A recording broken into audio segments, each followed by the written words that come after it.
The Devil May Cry series.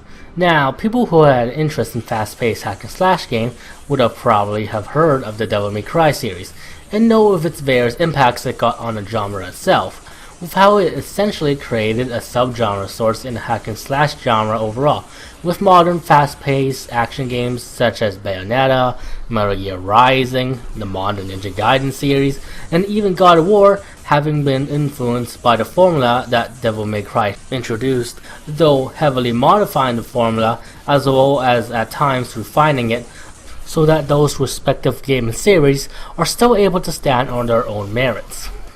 I also particularly find it pretty interesting how a game that was originally supposed to be a survival horror game at first has such an impact that it has.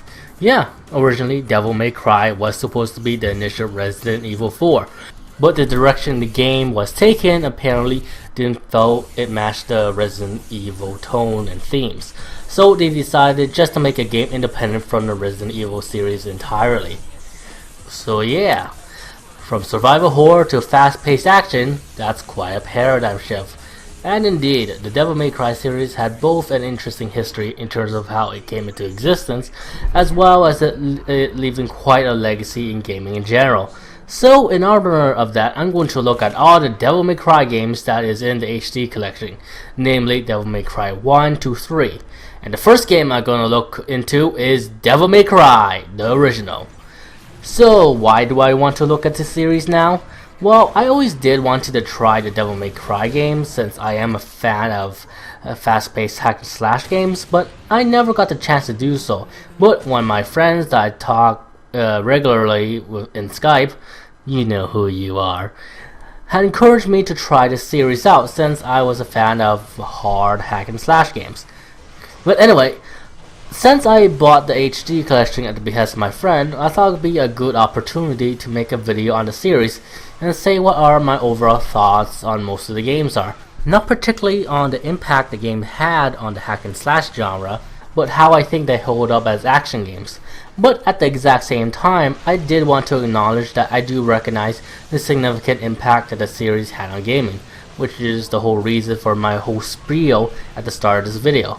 So, without any further interruptions, let's just look how well the first Devil May Cry game hold up, shall we? Devil May Cry is a fast-paced action game that was developed and published by Capcom. It is available for the PS2 as well as for both the Xbox 360 and PS3 in the form of the HD collections. Note that I'll be playing the HD collections, most notably the PS3 version of it. Even as a child, I had powers. There's demonic blood in me. What strength? You were the first one to know. Visually, I say Devil May Cry holds up pretty well in the HD collection. Again, this is an older game, but I do like the visuals of the game. And to the game's credit, the game did look impressive visual-wise when Devil May Cry was initially released. I'm particularly pretty fond of the gothic and at times creepy environments that the game displays, which does have this eerie atmosphere to it, which really did got me invested in seeing what type of areas I would encounter next in the game. And to its credit, there's also a decent amount of variety in the environments you get to go through. I also do think that the fixed camera angles does give this game a good sense of scale when you're traversing through the game. And it does make it feel like you are going through this creepy ass castle and exploring every nook and cranny of the castle to see what secrets it finds. Albeit, I don't think this type of camera really works well for the game itself in the grand scheme of things, but let's save that for later. I also think the character model looks pretty decent, and the character design themselves and enemy designs looks great. And really, you can easily see how this game was originally supposed to be designed as a Resident Evil game with the visuals, the camera setups, and I think this aspect does work to Devil May Cry 1 advantages in the visual sense. And overall, I do think that the artistic design in the game in terms of the gothic and creepy environments you see in the game and the cinematography you see via the camera angles does make this game visually interesting, to say the least. But there are some drawbacks to the visuals of this game. Firstly, while most of the game visuals has been upgraded to accommodate the HD resolution, there are some aspects of the visuals that hasn't really been upgraded and looks a bit dated. Well, I'll probably say it's more jarring than dated. The first thing that comes to mind is the menus, where you go from full screen when you're normally playing through the map to the original 4:3 screen when you go to the menu, since the menu hasn't really been updated for the HD collection. And it's a small complaint, but I did found it pretty jarring when I first played through the game. The second is probably the movie clips that's in the original Devil May Cry. They haven't been touched up at all and can feel dated when you see them. And I'll mention the animation while I'm at it. The animation is pretty good for the most part, with most of Dante's moves just feeling very smooth to execute. And also the enemy movements, whether they're attacking or moving, also looks pretty smooth too. Okay, onward to the sound design. The music of Devil May Cry 1 is pretty good, with it ranging tracks that will pump you up during normal or boss battles with the various metal tracks, to the other various tracks that will try to build up the gothic and eerie atmosphere that is given off by the environments, and most of the music just really works well with the game. As for the voice acting, let's just say it aged really badly. And I mean really badly. I mean, in terms of the voices, I think the voice actor matches the personality of the characters, but oh boy, the delivery is just really laughable, and it's just plain bad, especially compared to today's standards. And the voice direction isn't the only thing to blame for the awful voice acting. The script also got a part of the blame, there being some pretty cringeworthy lines. There are some good lines here and there that Dante says to a few of the bosses, but those are far and few between. Anyway, let's talk about the story of Devil May Cry 1.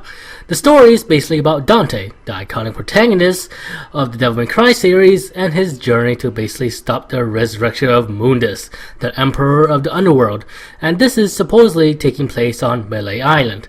And on his journey, he will be accompanied by Trish, a mysterious woman who came to him of the news of Mundus and asked for his aid in stopping Mundus. The story, like the dialogue, is really dated. I mean, the dialogue of the game does amplify the cheese factor of the story, and I do know that the other Devil May Cry games had the cheese factor in the writing, but those moments was done in a cool and fun to watch kind of way, at least for Devil May Cry 3 and 4. In the original, the cheesy moments just comes off corny, really corny.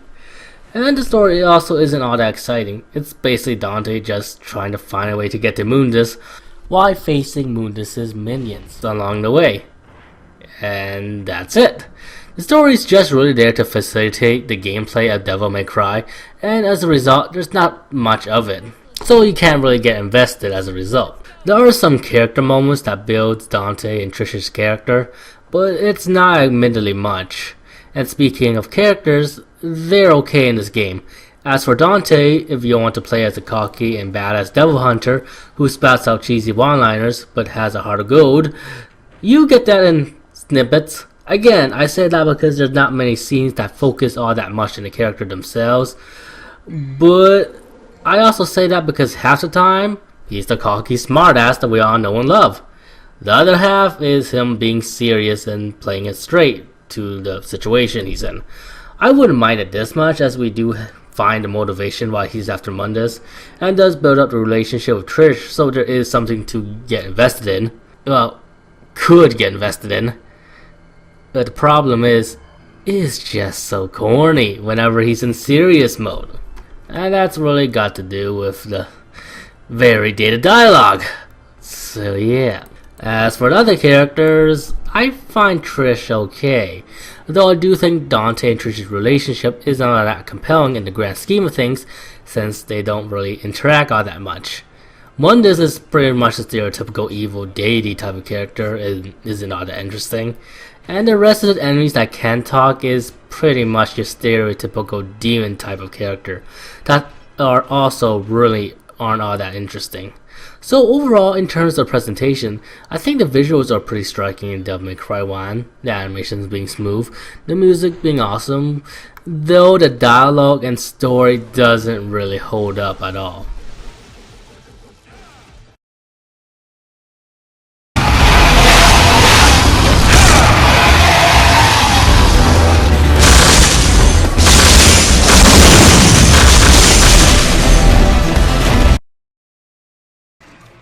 Okay, now let's get to what is perhaps the most important thing in a hack and slash game, the gameplay, and see how the original Devil May Cry holds up in that department. First, I'll discuss the structure of the game like I usually do, then the combat and any other additional stuff, such as the difficulty levels of the game and what's the differences between them. Structurally, the game plays like most fast-paced hack and slash games, with you going through various missions that entails you to go through a level while hacking, slashing through various enemies, facing vicious bosses, and doing some slight adventuring aspect via exploring the various areas of Melee Island in order to progress the game. Well, mostly just looking for special items that's in a specific area and using it to have access to another area you didn't have access to before. That and collecting various orbs that will help you in your endeavor. And when you're done with a stage, you go to a status screen where you'll be awarded a rank that's based on how well you did and get appropriate bonuses on your rank. Overall, the structure is well done for the most part. The level design is good with a slight adventuring aspect, as it does do a good job of making you feel like you are exploring Melee Island, even though the game is mostly linear, and it does a good job of pacing the fast-paced action and the slight adventuring aspects, with there being a good amount of combat you have to do, which is really fun, but you also never feel burnt out doing it throughout the level with the slight adventuring aspects. The game also does a good job of introducing the various enemy types to you as you get further in the game. And really, I only have two problems with the structure of the game. The first is probably Devil May Cry's biggest problem, which is namely the Resident Evil style camera. Firstly, the fixed camera angles can be frustrating, with you sometimes not being able to see an attack that's coming off screen. Another problem with the fixed camera angles, well, I would probably say this is a bigger problem than the other issue I just highlighted, is the change in perspectives that comes hand in hand with the fixed camera angles, where you have to adjust the controls in a split second when you get to a different perspectives in a fight. And at its worst case, you might actually leap into an enemy attack because of the sudden perspective change. It can also cause you to lose sight of the enemy at times, and the camera overall in Devil May Cry 1 can be a pain to deal with. The second, I think, is a weak aspect of the structure is the underwater levels. These segments I feel are just really boring with how slow paced the water levels are, and the combat that's done with them via the needle gun, which is also boring, and it overall doesn't really fit with the fast paced action that the game emphasizes. It's nice if you're looking at it from an adventuring aspect, but these levels are just a bit too slow for my taste, at least looking at it from an action game point of view. But luckily, there isn't many underwater levels in Devil May Cry. Okay, now let's get to the combat at Devil May Cry. Devil May Cry plays like a fast-paced hack and slash game, with you having a variety of moves you can do with the myriad of weapons you collect over the course of the game. Well, just mostly stirring of Freed, with you also being able to use the various firearms that Dante has or will collect. And you'll be basically facing a variety of enemies in the game, ranging from marionettes to Reaper type of enemies, while also trying to dodge the onset of enemy attacks via rolling or jumping over the enemy attacks. Dante also have a super mode called a Devil Trigger that he can gain access to if the Devil Trigger meter is filled up to a certain extent, where he'll be able to hit harder, be able to withstand some of the enemy attacks, well, basically not being staggered by them, slowly recover health while he is in that mode, and be able to use some special moves that are limited to the Devil Trigger, though what special moves you can use in the Devil Trigger is also dependent on the weapon. Oh yeah, you can also taunt, which will fill up your Devil Trigger if you are able to successfully taunt and not get attacked during the taunt, basically.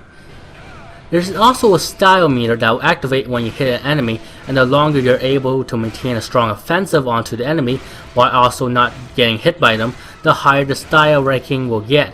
and if you kill an enemy with a high style ranking, you'll be able to get more red orbs. And speaking of red orbs is the main currency of the game, where you'll be able to buy various upgrades that will improve Dante's abilities, whether you'll be using red orbs to buy some moves for Dante weapons, or increasing his health or devil triggers. You are also able to buy various items that will range from healing you to damaging every enemy in the vicinity, though do note that the cost of the item will increase each time you buy an item. Overall, I think the combat in Devil May Cry is really good, but there are some aspects that haven't aged well. But let's get to the good aspects of Devil May Cry's combat. Firstly, the combat is quick, furious, and fluid, the controls being pretty tight, with you being able to pull off Dante's numerous moves that he got under his disposal with good precision. Albeit the changing perspectives can sometimes make you do the wrong move, when that's more of a camera issue than a control issue. Another great aspect is the enemy variety. It is simply awesome in this game, with there being a variety of enemy types in the game, with each enemy type feeling very different from each other and will require you to think up of different strategies to deal with them, which does mixes the dynamic of the combat up, which just makes things very interesting. The weapon Dante uses is also pretty satisfying to use, with each weapon type, which are mainly two, having different playstyles to them, but each feeling pretty awesome to use and are also viable to use against most enemies. And the ranged weapons also feel pretty good to use, with each ranged weapon that Dante collects also feeling very unique from each other. The challenge in Devil May Cry is also pretty good across all difficulties, which will keep you engaged in the combat. I also like the stylish meter, as it does feel pretty satisfying to defeat enemies with a high stylish rank with the red orbs you get, as well as the stylish meter emphasizing the fast-paced offensive nature of Devil May Cry's combat. I also like the red orb shop system, which does give off a good feeling progression with the various moves you can learn from the system, as well as the various stats upgrades you get from the system as well. It is also very smart on how it handles items, with each item you buying increasing the cost for the next transaction, which does put emphasis on learning the gameplay of Devil May Cry, rather than just relying on items. Most of the bosses also feel great to fight against, and are also pretty challenging. And overall, the combat is a lot of fun and challenging, which is great. But there are some aspects to the combat that hasn't aged well. The first is the variety of moves that Dante has, which is to say, he doesn't really have that much. Dante probably only got like 4 to 6 moves he can use with each melee weapon he gets throughout the entirety of the game, with 1 or 2 more moves being made available with the activation of the devil trigger, as well as using his firearms. So, compared to other fast-paced hack and slash games, the moveset can feel rather limited.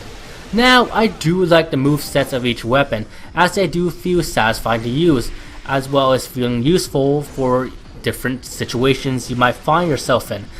And to the game's credit, Devil May Cry 1 was the pioneer of these sorts of action games. But as I said, it's just really comparing to later hack and slash games where the moveset might feel limited, which is mostly the main reason why I said this aspect hasn't aged well rather than just a bad factor. And this is especially so if you're coming off Devil May Cry 3 and 4 before coming into the original, where those games did have a lot of variety of moves you could play around with and integrate them into different combos, which did emphasize the free-form combo style that Devil May Cry is usually famous for. Again, the limited moveset thing in Devil May Cry isn't inherently a bad thing, because you have to give into context of the game's age and how it was the first of its kind to do this sort of gameplay. It's just that this particular aspect hasn't aged all that well due to other prominent hack and slash games that has come out throughout the years. What is a negative issue though is the constant reuse of boss battles in this game. Yeah, Devil May Cry reuses most of the bosses in the game, and not only does it once, but twice.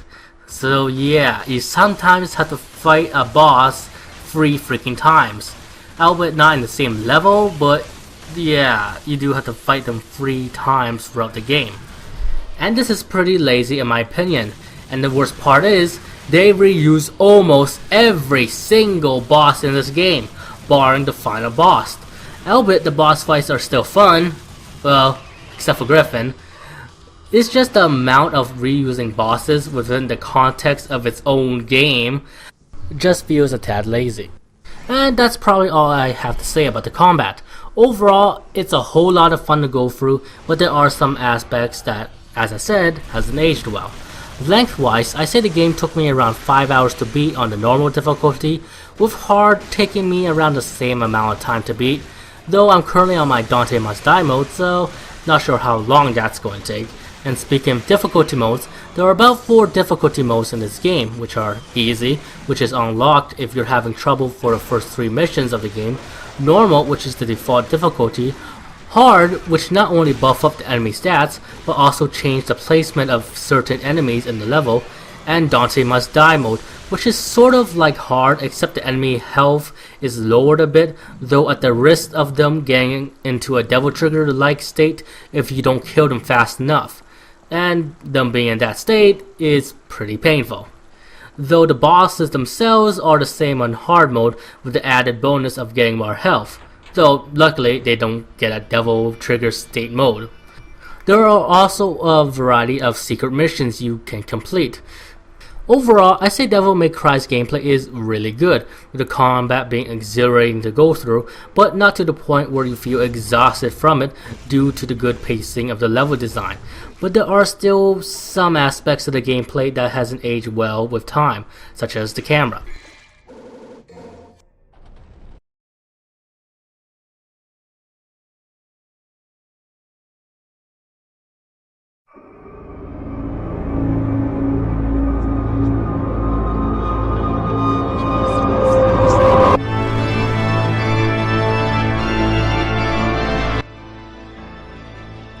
Overall, the original Devil May Cry game is still a lot of fun to play given its age. The combat is thrilling, the enemy variety is simply excellent in the game, the levels are well designed to accommodate the type of gameplay that Devil May Cry is going for, the visual aspects of the game is also pretty striking with the gothic environments and the atmosphere that's displayed from them, as well as the great enemy designs, and the music is pretty darn good. And I can overall see why this game was met with such praise when it first came out.